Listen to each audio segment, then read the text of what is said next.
ભીષ્મ જેવો બાપુ એક યમના દૂત આવે એનો જીવ લેવા માટે અને દૂતને એમ કહી દે અત્યારે વિયોજા 6 મહિના પછી આવજે, પોતાના મૃત્યુને રોકી શકે એવો સમર્થ ને સિદ્ધ પુરુષ, ઈને છેલ્લે બાણની પથારી મળી. તમે જોવો તો ખરા. તો આપણું શું આવે આમાં? કૃષ્ણ પરમાત્માની બાપુ 18 દિવસના યુદ્ધમાં કૃષ્ણ પરમાત્માની પ્રતિજ્ઞા તોડાવે એવો સમર્થ પુરુષ, જેની જનેતા ગંગા.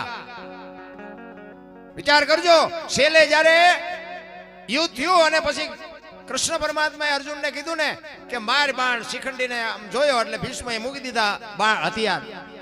અને પછી બાપુ અર્જુનને કીધું કૃષ્ણએ કે હવે બાણ માર. એ કે પણ હથિયાર મૂકી દીધા. એ કે એટલે જ કહું છું ને કે ઓલો એક નહીં જીવવા દે. તમારી તાકાત નથી, ભીષ્મને તમે જીતી શકો. અને રૂએ રૂએ બાણ માર્યા ને કૃષ્ણ પરમાત્મા ને અર્જુન બે અહીંયા ગયા ને ઈ જ વખતે બાપુ માં ભગવતી ભીષ્મની જનેતા બાપુ માં ગંગા પ્રગટ થઈ. ધકેલ ત્રાંબા જેવી આંખો કૃષ્ણની સામે જોયું, મધુસૂદન મારા દીકરાને તે દગો કરીને માર્યો ને. બાકી અર્જુનની આગળ તે શિખંડીને રાખ્યો હતો ને, પણ એ જગ્યાએ કદાચ તું ઊભો હતો તને ખબર પડત કે ગંગાના ધાવણમાં કેટલી તાકાત છે. આનું નામ બાપુ જનેતા કહેવાય ને આનું નામ દીકરા કહેવાય.